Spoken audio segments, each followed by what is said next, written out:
कंस भूमिका पई चयन हेबे कलाकार बरगढ़ जिलापाल सम्मेलन कक्ष चलता कार्यकारिणी बैठक में एने निष्पत्ति होईछि। जनवरी 3 रु 13 तारिख पर्यंत 11 दिन धरी चलिबो धनुयात्रा महोत्सव। डिसेम्बर 4 तारिख धनुयात्रा पई हेबो शुभारंभ स्थापन शुभखुंटी स्थापन कराजिबो। महाप्रणाय गाड़ी ड्राइवर तथा कंस कलाकार ऋषिकेश भोई शववाहक गाड़ी रे जने मृत परिवार ठारू टंका आदाय करने घटना प्रशासनिक स्तर में होइछन्ति निलंबित। मृतक परिवार ठारू 3000 टंका लांच नहीं निलंबित होगा महंगा पड़ी ऋषिकेश भोई को। दीर्घ दिन धरी विश्व प्रसिद्ध बरगढ़ धनुयात्रार कंस भूमिका अभिनय कर आसुवा बेले चलित थर कंस भूमिका बाद पड़ी। निष्पत्ति अनुसार 2022 मसीह अनुष्ठित ऑडिशन रे ऋषिकेश पर शीर्ष 4 जनक भितर जन को चयन कर धनुयात्रार कंस।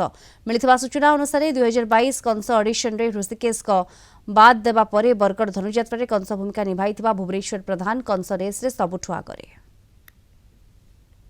ये कंस चयन प्रक्रिया संपूर्ण सबु जगार दरखास्त आह्वान कराना जाए 2022 रे जो कलाकार माने अंशग्रहण करथिले एवं 5 नंबर भितर जो माने रहिथिले से मानकु डाकिकरी चयन करा पई निष्पत्ति ग्रहण करा। अग्रु जो कनस थे काढ़ी कि ना एथर गोटे नुआ कनस मध्य बचा हो सेटा लगी मध्य सिलेक्शन प्रोसेस स्टार्ट होगा जाउछि। तार संगे विभिन्न सजेशन मध्य रिस्पेक्टेबल मेंबर मान मध्य देइथिले सेटा रिस्पेक्टिव सब कमिटी लेवल रे मध्य आलोचना काली गोटे चिठी आसी कलेक्टर महोदय को धनुयात्रा लगी कि नुआ किसी करवा लगी चाहूँ गोटे डॉक्यूमेंटेशन करवा लगी भी आम प्रस्ताव कलेक्टर महोदय सभापति धनुयात्रा कमिटी से दौन नुआ नुआ कथा हवा तो आम चाहूँ एथर भल भल गेस्ट आसुन दिल्ली दरबार गेस्ट आसुन राष्ट्रदूत मैंने आसुन आम कमिटी निष्पत्ति नहीं ये जो मैंने द्वितीय तृतीय चतुर्थ पंचम स्थान रे थिले से 4 जन को नहीं गोटे चयन प्रक्रिया हेबो बोली।